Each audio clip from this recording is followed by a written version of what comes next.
സംസ്ഥാന സർക്കാർ പ്രഖ്യാപിച്ച കെഎസ്ആർടിസിയിലെ സ്ത്രീകളുടെ സൗജന്യ യാത്ര ആദ്യഘട്ടത്തിൽ ഓർഡിനറി ബസ്സുകളിൽ മാത്രം. തുടർന്ന് 100 ദിവസത്തെ പഠനത്തിനു ശേഷം രണ്ടാം ഘട്ടമായി കൂടുതൽ സൗജന്യം അനുവദിക്കാൻ സംസ്ഥാന സർക്കാർ തീരുമാനിച്ചു. മുഖ്യമന്ത്രി വി ഡി സതീശനും ഗതാഗത മന്ത്രി CP ജോണും അടക്കം പങ്കെടുത്ത ഉന്നതതല യോഗത്തിലാണ് തീരുമാനം. UDF സർക്കാരിന്റെ പ്രധാന തെരഞ്ഞെടുപ്പ് വാഗ്ദാനങ്ങളിലൊന്നായ ഇന്ദിരാ ഗ്യാരണ്ടി പദ്ധതി പ്രകാരം സംസ്ഥാനത്തെ കെഎസ്ആർടിസി ബസ്സുകളിൽ സ്ത്രീകൾക്ക് പ്രഖ്യാപിച്ച സൗജന്യ യാത്രാ പദ്ധതി ജൂൺ 15 മുതൽ പ്രാബല്യത്തിൽ വരും. എന്നാൽ നിലവിലെ കടുത്ത സാമ്പത്തിക ബാധ്യതകളും പ്രായോഗിക ബുദ്ധിമുട്ടുകളും മുൻനിർത്തി ആദ്യഘട്ടത്തിൽ ഓർഡിനറി സർവീസുകളിൽ മാത്രം ഈ ആനുകൂല്യം നടപ്പിലാക്കാനാണ് തീരുമാനം. 100 ദിവസത്തെ ലാഭനഷ്ട കണക്കുകൾ പഠിച്ച് റിപ്പോർട്ട് നൽകാൻ ഗതാഗത കമ്മീഷണറോട് ആവശ്യപ്പെട്ടിട്ടുണ്ട്. സംസ്ഥാനത്ത് പ്രതിദിനം ശരാശരി 23 ലക്ഷം പേർ കെഎസ്ആർടിസി ആശ്രയിക്കുന്നുണ്ടെന്നാണ് കണക്ക്. ഇതിൽ പകുതിയോളം ഏകദേശം 10 മുതൽ 12 ലക്ഷം വരെ സ്ത്രീകളാണ്.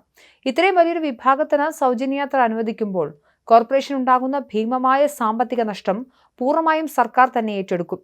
ഓർഡിനറി ബസ്സുകളിൽ മാത്രം പദ്ധതി നടപ്പിലാക്കുമ്പോൾ സർക്കാരിന് 3 മാസത്തേക്ക് ഏകദേശം 57 കോടി രൂപയുടെ അധിക ബാധ്യതയാണ് കെഎസ്ആർടിസി കണക്കാക്കുന്നത്.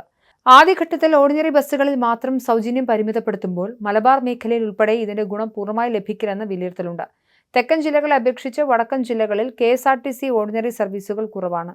ഈ പ്രശ്നം പരിഹരിക്കുന്നതിനായി നിലവിലൊരു ഓർഡിനറി ബസ് പോലും ഇല്ലാത്ത മണ്ഡലങ്ങളിൽ പുതിയ സർവീസുകൾ ആരംഭിക്കുന്നതിനെക്കുറിച്ചും സർക്കാർ ആലോചിക്കുന്നുണ്ട്.